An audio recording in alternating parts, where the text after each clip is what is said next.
பொய்மையும் பஞ்சமும் உனது பூர்வீகமே.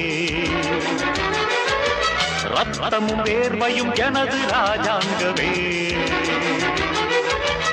எனது நடையில் உனது படைகள் போட்டிப்படுவே. அடே நண்பா, உண்மை சொல்வே, சவால் வேண்டாம், உன்னை வெல்வே. வெற்றி நிச்சயம், இது வேத சத்தியம். கொள்கை வெல்வதே நான் கொண்ட லட்சியம்.